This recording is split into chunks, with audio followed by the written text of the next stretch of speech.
The Fiat Panda has long been a popular and affordable car for getting around cities, especially in Mediterranean countries.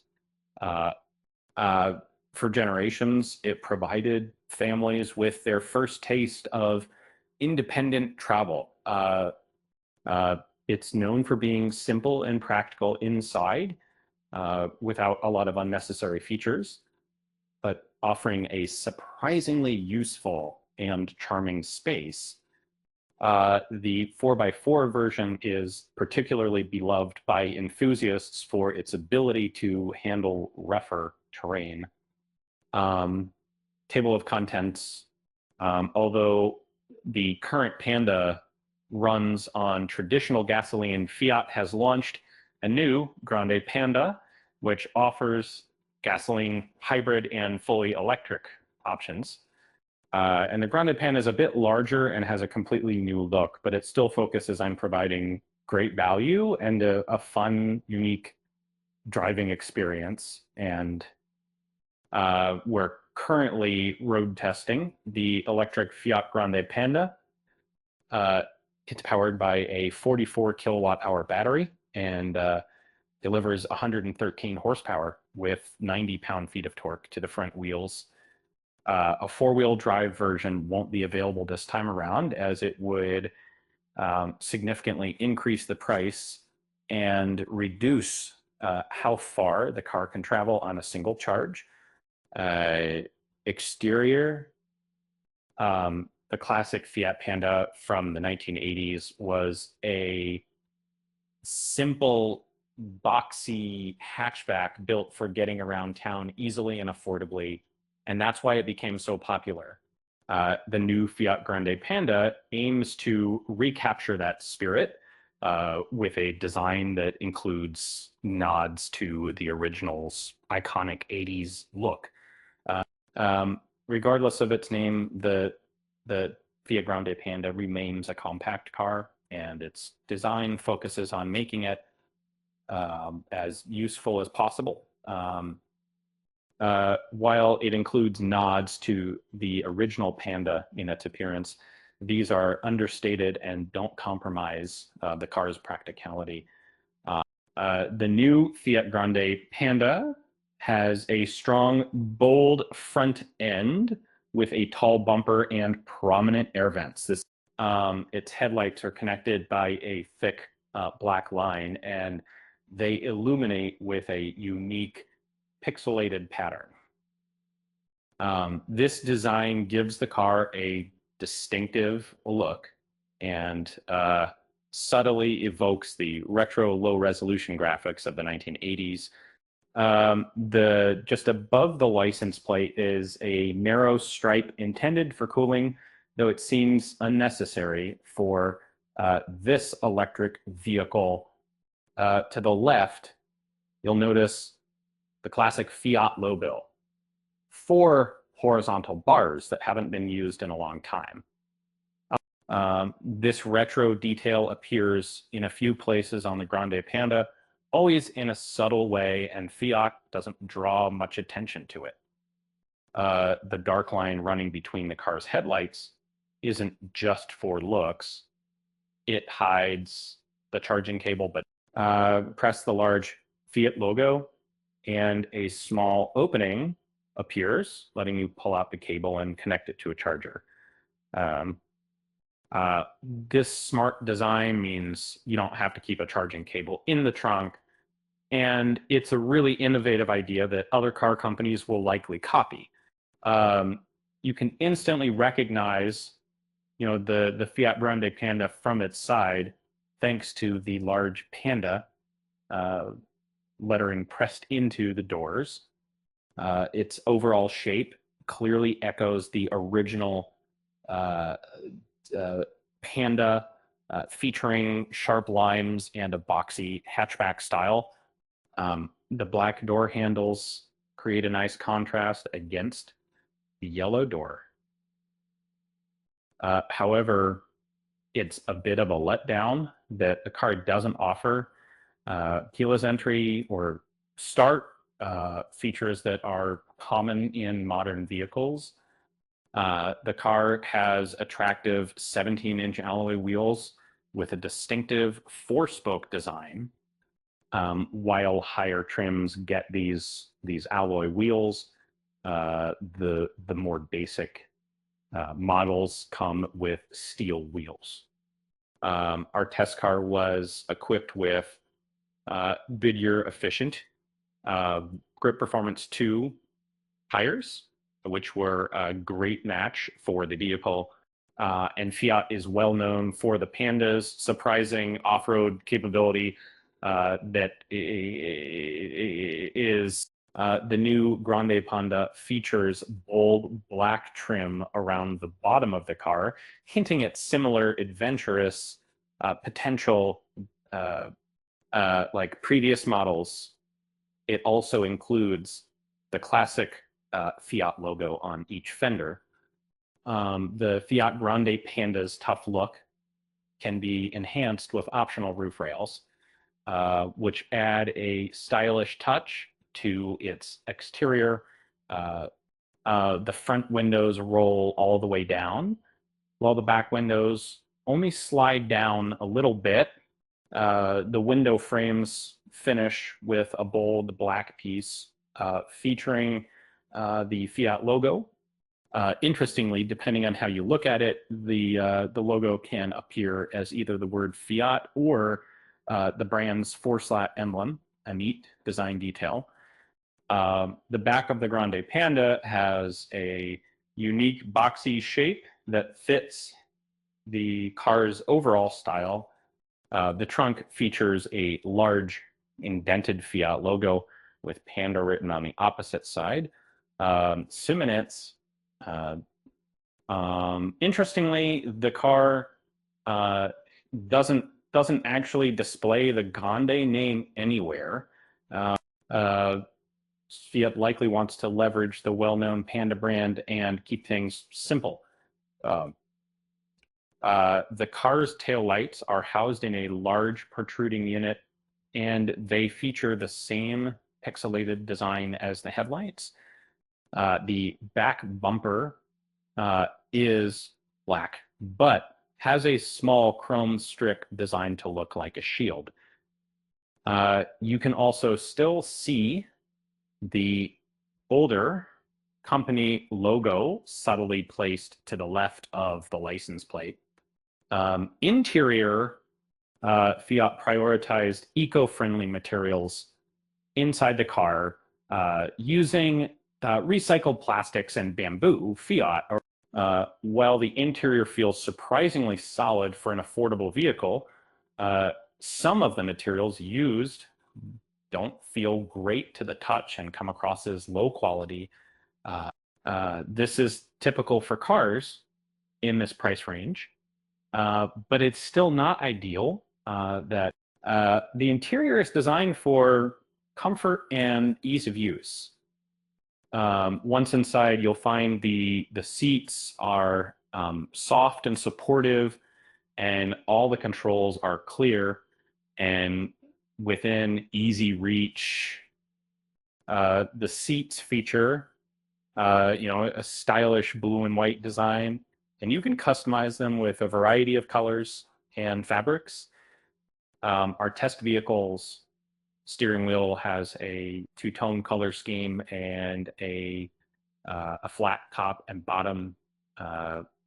Although its shape is unusual, it's comfortable to grip and simple to use. It features a large Fiat logo in the center and a small 4-bar logo on the lower right side. Stellantis vehicles typically have multifunction stalks behind the steering wheel. In this case, only the stalk on the right side can be pressed to manage the driver's display. Let's talk about the dashboard display.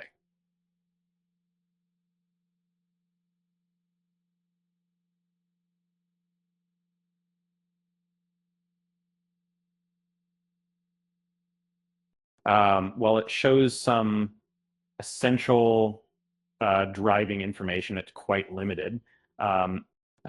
Surprisingly, it doesn't even show fuel efficiency. You only get a trick meter and average speed. Beside the driver's screen is a larger 10-25-inch central touchscreen. While it doesn't have a ton of features, the ones it does have work very well. It's quick to respond, the picture is clear, and the controls are simple and easy to understand. Both screens are framed by an oval shape with bright colors. If you look closely next to the infotainment screen, you'll see a Fiat Grande Panda driving on a miniature version of Fiat's original test track. This track used to be on the roof of the Fiat factory in Turin, Italy.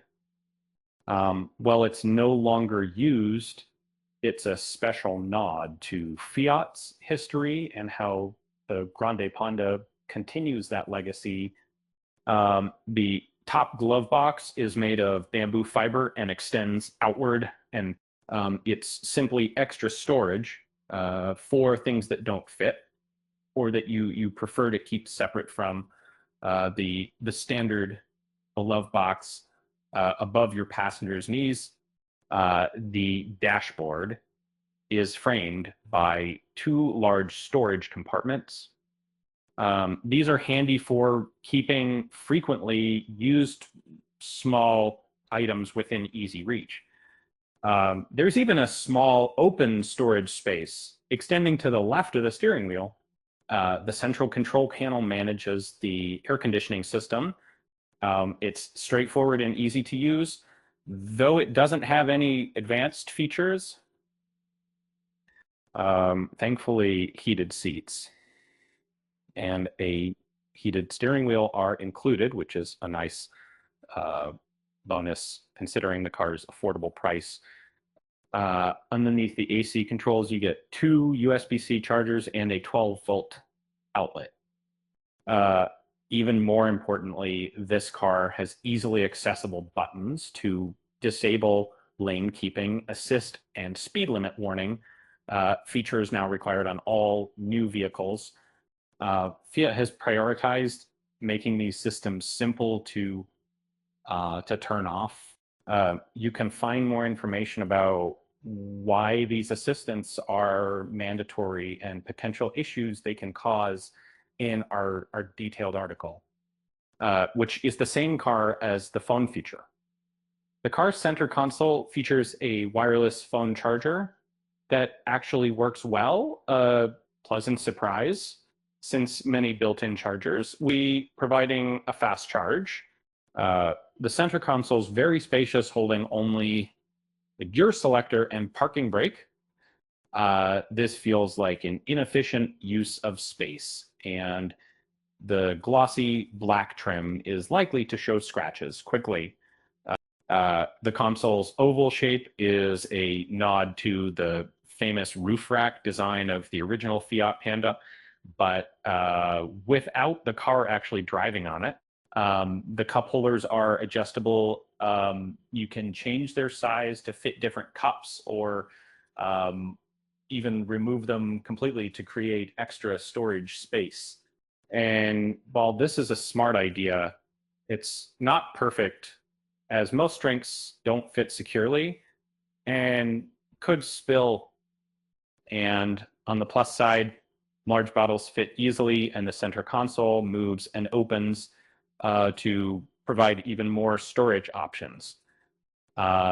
It's a shame the Grande Panda doesn't have a sunroof, as it would have made the inside feel much more spacious.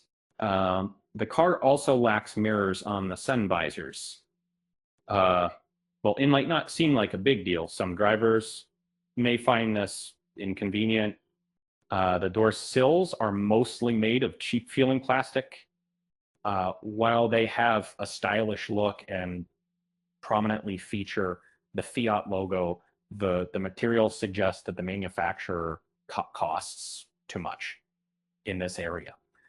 The rear seats of the Fiat Grande Panda have the same pleasant blue and white design, and offer a comfortable ride that while they don't include features like air vents, cup holders, or an armrest, they do have 2 USB-C charging ports. It's debatable whether that was a worthwhile exchange. Our reviewer, who is 6'4" tall, found the front seats spacious, but it's a tight fit in the back. However, the rear seats are comfortable for smaller passengers and children.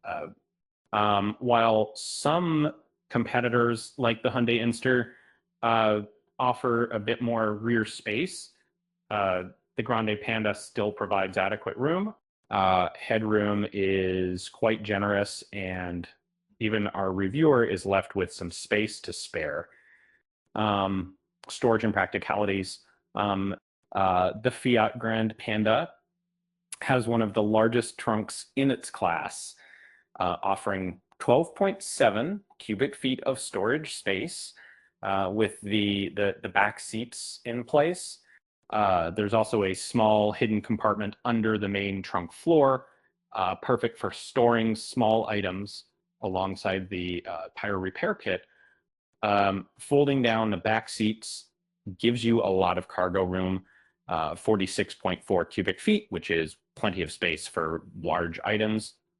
However, the seats don't fold completely flat. So you might have to angle bulky things or create a flat surface to maximize the space.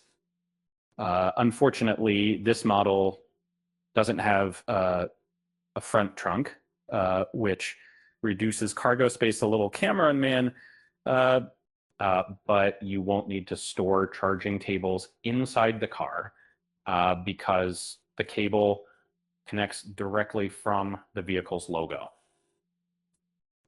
Driving experience. The Fiat Panda has always prioritized practicality over a fun driving experience. It's designed for simple transportation, and enjoyment isn't a major focus. The new Grand Panda continues this trend. Even at its best, the driving experience feels somewhat bland. The Fiat Grande Panda doesn't let you change how it drives. It's a simple setup that some drivers will appreciate, well, others won't.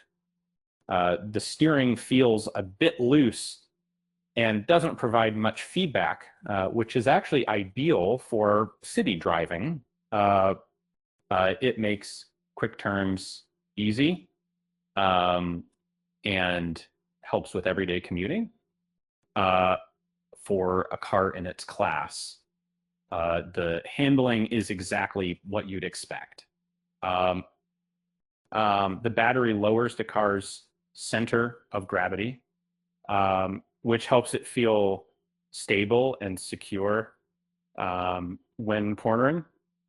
While it's not sporty, there's noticeable leaning in turns. It feels much more solid and confident than the previous model. This is a welcome improvement, as the older version was prone to drifting wide. When turning Docker, when driving quickly, the car's interior vibrates noticeably, and the very light steering, which usually feels good, becomes difficult to control. While this car isn't typically driven at high speeds, it could benefit from feeling more stable, particularly since it's heavier and larger than the previous model. The inside of the vehicle feels spacious, and large windows provide excellent visibility. This makes it easy to park and drive. The only limited views are created by the front and rear support pillars. But overall, the interior feels very open. Um, as I've pointed out, disabling most driver aids is simple, but traction control is always on, a minor drawback for serious off-roading. Beyond that, this vehicle deliberately avoids adding extra driving assistance, uh, which is refreshing in a market saturated with them to end. It really lets you connect with the driving experience. And ride comfort. The Fiat Grande Panda continues the tradition of comfortable Italian city cars. To build, it smoothly handles rough roads. You'll barely feel small bumps, and even larger ones don't cause much trouble. The suspension is quite soft, but not overly so. However, the car does bounce a bit after hitting bumps because of its long travel springs, which you'll feel inside. Tech features. The Fiat Grande Panda prioritizes simplicity over advanced technology as well, and it offers only essential features, resulting in a no-frills driving experience compared to today's tech-heavy cars. As we've said before, the gauge cluster is just a screen. It's a more affordable option than traditional dials, which, I mean, you can't customize it at all. And it only shows basic trip information, but not fuel economy data. The infotainment screen is bright, good size, and very user-friendly. And the menus are simple and intuitive, making everything easy to find and use. The home screen lets you quickly see and open your media, phone connection, and navigation features. Simply tap the one you want, and it will expand to show more options.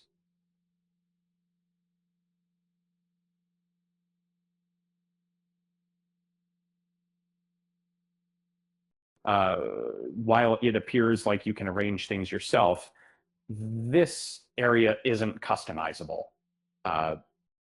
Fortunately, the car includes Apple CarPlay and Android Auto, which help make up for the basic features of the infotainment system. And if you wish, the built-in navigation system is also adequate and offers you charging stops. The settings menu is very limited. You can't adjust how the vehicle drives or change anything inside with only language and brightness options available. The Fiat Grande Panda doesn't have any interior lights, so the cabin gets quite dark at night.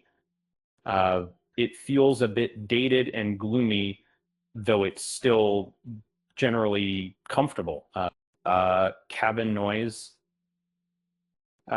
Even though the Fiat Grande Panda isn't very streamlined, the inside is surprisingly peaceful and comfortable. You'll notice some wind and road noise as you pick up speed, but it's generally not disruptive. In terms of overall comfort and refinement, it performs similarly to its main competitors, the Hyundai Inster and Renault 5. Cabin noise test results, acceleration and braking.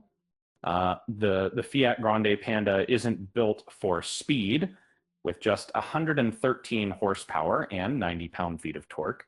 But it feels surprisingly agile and quick around town. Our test showed it takes 10.7 seconds to go from 0 to 62 miles per hour, which isn't fast. But it's actually 0.3 seconds better than the manufacturer's estimate. Not 62 miles per hour acceleration. Test results.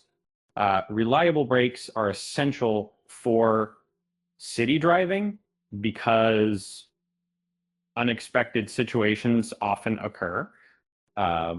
When traveling at 62 miles per hour, the car stops in a reasonable 35 meters, 114 feet, 10 inches.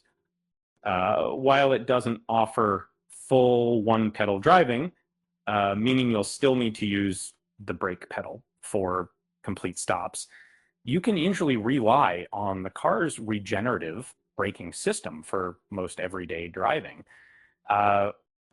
Braking distance test results, consumption. One significant drawback of the Fiat Grande Panda is the complete lack of a consumption display.